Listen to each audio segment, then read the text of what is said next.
नमस्कार दोस्तों, मैं आज आप लोगों के लिए लाया हूँ ऑनियन जिंजर गार्लिक लेप जो कि कोल्ड कफ ब्रीथलेसनेस अस्थमा आदि को ठीक करता है। इंग्रेडिएंट्स दोस्तों, इसमें इंग्रेडिएंट्स हैं ऑनियन 20 ग्राम, जिंजर 40 ग्राम,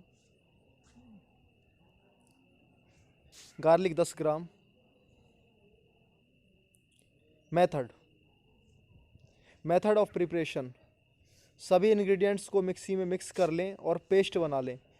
फिर गर्म ठंडे पानी से चेस्ट और बैक का कंप्रेस करें। 15 मिनट चेस्ट का, 15 मिनट बैक का। कंप्रेस करने के बाद में पेस्ट को चेस्ट और बैक पर लेप करके फिर से इसे कॉटन कपड़े से लपेट कर ऊपर से उसके वूलन का लपेट लगा दें। इसे 1 घंटे तक लपेट कर रखें, अवश्य लाभ मिलेगा दोस्तों।